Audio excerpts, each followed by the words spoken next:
ये प्रदर्शन का रूप बड़ा होना चाहिए जी। जगह बड़ी होनी चाहिए। जैसे रामलीला मैदान है, जैसे हमने किया था, कार्यक्रम किया था, तो इसको बड़ा आंदोलन और बड़े रूप में इसको लेके जाना चाहिए। ये बहुत अम्बेडकरवादियों के नाम पे एक छोटा सा एक ट्रेलर है और ये मुझे लगता नहीं है कि आप अपनी बात वहां तक पहुंचा पाओगे। आपने कहा जितने भी ज्ञापन आते हैं ये संज्ञान नहीं लिया जाता, कूड़े के डब्बे में डाल दिया जाता है। अब वो समय नहीं है, सरकार उस स्थिति में नहीं है कि मनमानी करे। हाँ, मनमानी कर रही है लेकिन उतने लेवल पर नहीं कर रही जितने लेवल पर पहले कर रही थी। अब वो दबी हुई सरकार है, समझौते की सरकार है, उनको मानना पड़ेगा, सुनना पड़ेगा, और नहीं मानेगा तो डेफिनेटली सरकार से हाथ भी धोना पड़ेगा। और ये उनका उल्टे दिन चालू हो चुके हैं उनकी सरकार। जो समय दिया गया है 14 अक्टूबर तक, उसके समय तक सरकार बनाना ही पड़ेगी और कैसे भी करके इस देश में बाबा साहब का नाम ऊंचा है और वो मूर्ति बैठेगी, जरूर बैठेगी। दोस्तों जय भीम, नमोदय। मिलेंद्र गौतम, आज मैं हूँ जंतर मंतर पर, और जंतर मंतर पर यहाँ पर बाबा साहब डॉक्टर BR अम्बेडकर जी की जो प्रतिमा पार्लियामेंट पे लगी हुई थी वो प्रतिमा हटा दी गई बीजेपी द्वारा, बीजेपी सरकार द्वारा। आज वहीं पर ही उसी मूर्ति को पुनः लगाने के लिए यहाँ पर आप देख रहे हैं कि जन सैलाब उमड़ पड़ा है। और यहाँ पर जो है डॉक्टर अम्बेडकर प्रतिमा पुनः स्थापित संघर्ष समिति ने यहाँ पर एक आंदोलन किया है और जो जंतर मंतर पे बहुत जबरदस्त आंदोलन हो रहा है। मैं बताना चाहूँगा कि सभी संगठनों के माध्यम से ये कार्यक्रम हो रहा है और यहाँ पर जो है वो सभी संगठन के लोग मौजूद हैं और यहाँ की जो जनता है, जो अम्बेडकरवादी हैं, जो बहुजन समाज के लोग हैं, वो भी यहाँ पर पहुँचे हुए हैं। दिलों की धड़कन है अनिल सागर जी, BSP में महासचिव भी रहे हैं आप। सर, क्या कहना चाहेंगे कि BSP के लोग भी यहाँ पर मौजूद हैं और भी कई संगठन के लोग मौजूद हैं। अगर एक दिन अगर सब लोग आह्वान करते हैं और रोडों पे आ जाएं तो शायद एक ही दिन में आपकी मूर्ति वापस आ जाएगी। नहीं, देखो ये ट्रेलर है जी। और यहाँ कोई पॉलिटिकल पार्टी से या किसी संस्था से ये समझ के यहाँ पर नहीं आया। यहाँ पर लोग जो भावनाओं से जो जुड़े हैं, जो विचारधारा से लोग जुड़े हैं, वो यहाँ पर अपनी अपनी जिम्मेदारी समझ के यहाँ पर आए हुए हैं। और मुझे लगता है सबसे बड़ा मुद्दा है कि विचारधारा को ट्रांसफ़र करने वाली बात है।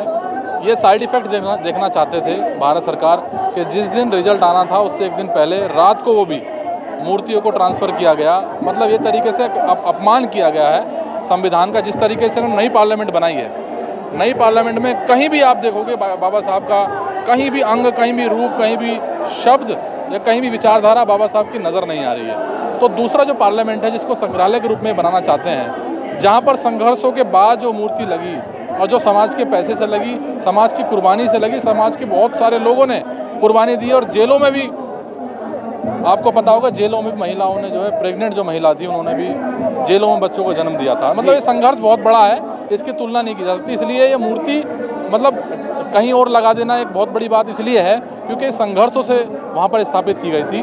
तो इस मूर्ति को वापस वहाँ इसलिए लगाना है क्योंकि हमारे जो बुद्धिजीवी या बहुजन जो लोग थे जिन्होंने कुर्बानी दी है उनकी यादें ताज़ा रहनी चाहिए। एक चीज़ और पूछना चाहूँगा, अभी आपने एक बात कही कि रिजल्ट आने से एक दिन पहले वो मूर्ति हटाई गई और वो SC STs को अपमान करने के लिए किया गया।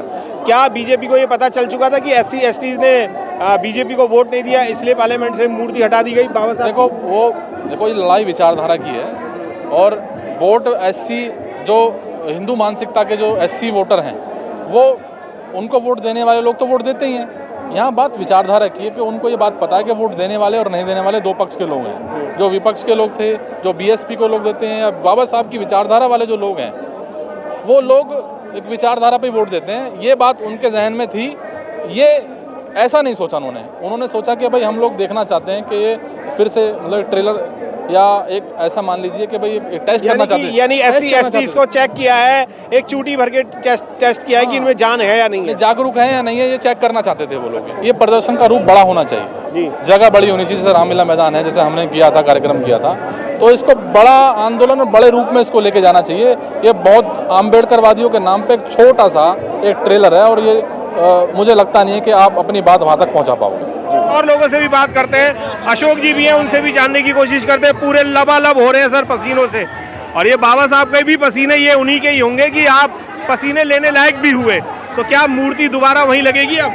बिल्कुल लगेगी, बिल्कुल लगेगी, क्योंकि जो 2 दिसंबर 1964 को जो आंदोलन हुआ था, जेल भरो आंदोलन, जो प्रोफेसर वीपी मौर्य ने किया था, आज वही आंदोलन पुनः शुरू हुआ है। क्योंकि मूर्ति लगाने के लिए जो आंदोलन किया गया था, मूर्ति हटाने के बाद जो आंदोलन शुरू होगा वो भी एक तरह से मूर्ति लगाने का आंदोलन शुरू होगा। आप रेलवे में हैं और रेलवे के महासचिव हैं, आप SC ST विंग जो आपकी बनी हुई है रेलवे की, लाखों लोग हैं उसमें, एम्प्लॉयज जो हैं, और वो बाबा साहब के आरक्षण की वजह से या बाबा साहब के संविधान में जो संशोधन किए गए थे या अधिकार दिए गए थे उसी की वजह से उन्हें नौकरियां भी मिली। क्या वो लाखों लोग आपके आह्वान पे भी आएंगे? बिल्कुल आएंगे, क्यों नहीं आएंगे। जो बाबा साहब डॉक्टर भीमराव अम्बेडकर के बनाए हुए संविधान की बदौलत आज नौकरियों में है, आरक्षण की बदौलत नौकरियों में है, उन लोगों पर बाबा साहब डॉक्टर भीमराव अम्बेडकर का एहसान है। और आज अगर बाबा साहब डॉक्टर भीमराव अम्बेडकर की प्रतिमा यहाँ से हटाई गई है तो तमाम जो अनुसूचित जाति जनजाति के जो कर्मचारी हैं, केवल रेलवे के ही नहीं, अन्य संगठनों के भी अनुसूचित जाति जनजाति कर्मचारी, उनके मनोबल को ठेस पहुंचा, उनके मान सम्मान को ठेस पहुंची है। और वो मान सम्मान तभी हमारा बचेगा जब हम बाबा साहब डॉक्टर भीमराव अम्बेडकर की प्रतिमा को पुनः वहीं उसी जगह पर लगवाने का काम करेंगे। अगर 14 अक्टूबर की जो डेडलाइन दी है, अगर 14 अक्टूबर को बीजेपी सरकार उस मूर्ति को वहाँ नहीं लगाते हैं तो रेलवे एसोसिएशन क्या करेगी? रेलवे एसोसिएशन पूरा जो समिति बनी है, संघर्ष समिति जो बनाई गई है, मैं all India federation of SC ST organisation का विभिन्न अंग हूँ, इसका all India SC ST railway एम्प्लॉयजेशन, और एसोसिएशन की तरफ से मैंने मन से भी आह्वान किया है कि रेलवे पूरा का पूरा रेलवे अनुसूचित जाति जनजाति के जितने भी कर्मचारी हैं, क्योंकि बाबा साहब डॉक्टर भीमराव अम्बेडकर की बदौलत आज हम नौकरी में हैं, बाबा साहब डॉक्टर भीमराव अम्बेडकर की बदौलत आज हम यहाँ खड़े हुए हैं, और उसी बदौलत जब बाबा साहब डॉक्टर भीमराव अम्बेडकर की वहाँ से प्रतिमा हटाई गई, करोड़ों की संख्या में यहाँ लोग एकत्रित होते हैं 14 अप्रैल को। ये उनको कहीं ना कहीं रोकने का साजिश है और उनके मान सम्मान को ठेस पहुँचाने वाली साजिश है। ये अपने अपने मान सम्मान के साथ समझौता नहीं करेंगे। ये बाबा साहब डॉक्टर भीमराव अम्बेडकर ने भी कहा था, और बाबा साहब डॉक्टर भीमराव अम्बेडकर की प्रतिमा को लगाने के लिए हमें कहीं तक भी जाना पड़ेगा, हम जाएंगे जी। मैं और लोगों से भी बात करते हैं, कुछ युवा भी हैं, भारतीय बौद्ध महासभा से सुनील जी हैं। सुनील जी, क्या कहना चाहेंगे कि बाबा साहब की अगर मूर्ति पुनः वहीं नहीं लगती है तो क्या कहना चाहेंगे उस पर आप? देखो, ये हमारी आस्था का ही सवाल है, हमारे संघर्ष की लड़ाई का वो हिस्सा था जो लंबे समय से आंदोलन करके वो मूर्ति उस जगह लगाई गई थी। और हर 14 अप्रैल को उसी मूर्ति को सलूट मारने, सम्मान करने और उनको नमन करने जाते हैं। अब जो लाखों लोग पूरे देश से आते थे 14 अप्रैल को, और वो मूर्ति वहाँ ना पाई जाएगी तो कितने लोगों की हाथ पहुँचेगी। तो डेफिनेटली ये संसद में भी मुद्दा चंद्रशेखर आज़ाद ने उठाया है, मुद्दा तो उठ चुका है, लेकिन क्या वो पुनर्स्थापना हो पाएगी उस मूर्ति की, ये चीज़ देखनी है। और सरकार से सीधी टक्कर है हमारे पूरे बहुजन समाज की और प्रबुद्ध भारत की कि भाई उसका आस्था का सम्मान करते हुए ये जल्द से जल्द इस पर एक्शन लिया जाए और वो मूर्ति पुनः वहाँ उसी स्थान पर स्थापित की जाए। सुनील जी, एक देखने में आया है कि धरना प्रदर्शन बहुत सारे हो रहे हैं, पर आप कितने भी धरना प्रदर्शन कर लो, बीजेपी के कानों पे जू तक नहीं रेंगती। SC STs के जो भी आवेदन पत्र आते हैं उनको वो डस्टबिन में डाल देते हैं। क्या लगता है कि इस मूर्ति के ऊपर वो संज्ञान लेंगे? बिल्कुल लेंगे। आपने कहा है जितने भी ज्ञापन आते हैं ये संज्ञान नहीं लिया जाता, कूड़े के डब्बे में डाल दिया जाता है। अब वो समय नहीं है, सरकार उस स्थिति में नहीं है कि मनमानी करे। हाँ, मनमानी कर रही है लेकिन उतने लेवल पर नहीं कर रही जितने लेवल पर पहले कर रही थी। अब वो दबी हुई सरकार है, समझौते की सरकार है, उनको मानना पड़ेगा, सुनना पड़ेगा, और नहीं मानेगा तो डेफिनेटली सरकार से हाथ भी धोना पड़ेगा। और ये उनका उल्टे दिन चालू हो चुके हैं, उनकी बिल्कुल उल्टे दिन चालू हो चुके हैं। सरकार जो है वो लगता है कि इस गवर्नमेंट से हट भी जाए, बाबा साहब की बदौलत ही आई थी और बाबा साहब की बदौलत ही वो हट भी सकती। कुछ लोगों से भी जानने की कोशिश करो। सर, क्या लगता है कि बाबा साहब की प्रतिमा पुनः स्थापित हो पाएगी?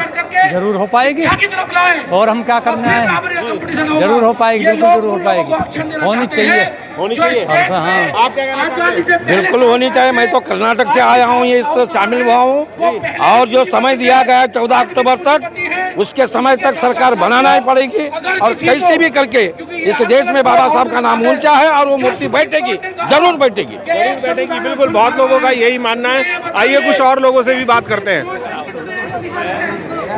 सर, क्या लगता है बाबा साहब की तस्वीर जो प्रतिमा है जो पार्लियामेंट से हटा दी गई है अपने स्थान से, अब पुनः उसी स्थान पे पहुंचेगी?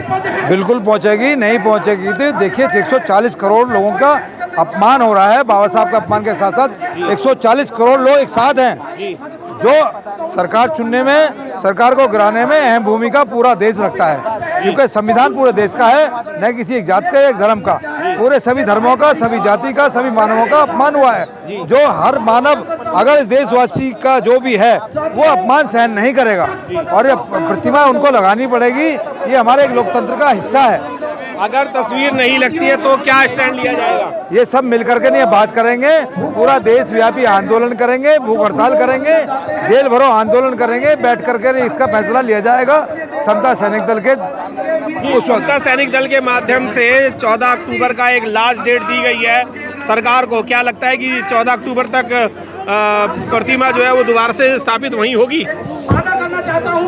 आपका बहुत बहुत शुक्रिया मिलिंदर भाई जी, पत्रकार महोदय, बहुत अच्छे पत्रकार हैं आप, समाज की आवाज़ उठाते हैं। मेरा नाम गुरदयाल गौतम। मैं आपकी बात का जवाब इस आंदोलन से और जो हमारे अम्बेडकरवादी बुद्धवादी जो लोग हैं, अगर वो संगठित होकर के आवाज़ उठाते हैं और वो संगठन ऐसा होना चाहिए जो सांसद हिल जाए, संसद हिल जाए, सरकार हिल जाए, तो वो जो अभी 14 अक्टूबर की जो बात हुई है वो उसमें हम सफल हो सकते हैं, बशर्ते संगठन की ज़रूरत है।